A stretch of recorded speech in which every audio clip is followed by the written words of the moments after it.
शंख सदियों से हिंदू धर्म और हमारी संस्कृति का एक अभिन्न हिस्सा रहा है। शंख को न केवल धार्मिक अनुष्ठानों में बल्कि हमारी दैनिक जीवन में भी महत्वपूर्ण स्थान दिया गया है। प्राचीन काल से ही शंख को घरों में रखना शुभ माना गया है और इसे पूजा अर्चना में उपयोग किया जाता है। ज्योतिष और विज्ञान दोनों ही शंख की ध्वनि को बहुत ही लाभदायक मानते हैं। शंख की ध्वनि में एक अद्भुत शक्ति होती है जो वातावरण में सकारात्मक ऊर्जा का संचार करती है और नकारात्मक ऊर्जा को दूर भगाती है। वैज्ञानिकों के अनुसार शंख की ध्वनि मन को शांत करने में अहम भूमिका निभाती है। यही कारण है कि धार्मिक आयोजनों में शंख बजाने की परंपरा है। हिंदू धर्म में शंख को भगवान विष्णु का प्रतीक माना जाता है। शंख की ध्वनि को ओम ध्वनि के समान ही पवित्र माना गया है। धार्मिक मान्यताओं के मुताबिक शंख की आवाज से देवी देवताओं का आशीर्वाद प्राप्त होता है। तो चलिए अब जानते हैं कि शंख की उत्पत्ति कैसे हुई। शंख की उत्पत्ति की कथा समुद्र मंथन से जुड़ी है।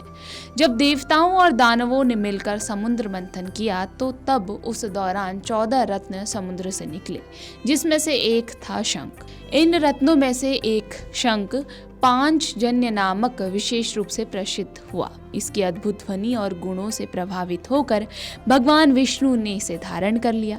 तब से शंख को भगवान विष्णु का प्रमुख हथियार भी माना जाता है और इसकी पूजा की जाती है। शंख भी दो प्रकार के होते हैं, जैसे दक्षिणावर्ती और वामावर्ती। दोनों शंखों की अपनी विशेषता होती है। आमतौर पर दक्षिणावर्ती शंख को बहुत अधिक शुभ माना जाता है। शंख की ध्वनि को बहुत पवित्र माना जाता है।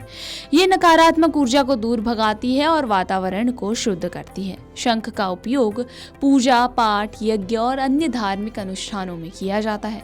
शंख भारतीय संस्कृति का एक महत्वपूर्ण हिस्सा भी है। इसे कला और वास्तुकला में भी व्यापक रूप से उपयोग किया गया है। अब जानते हैं कि शंखनाद का क्या प्रभाव होता है।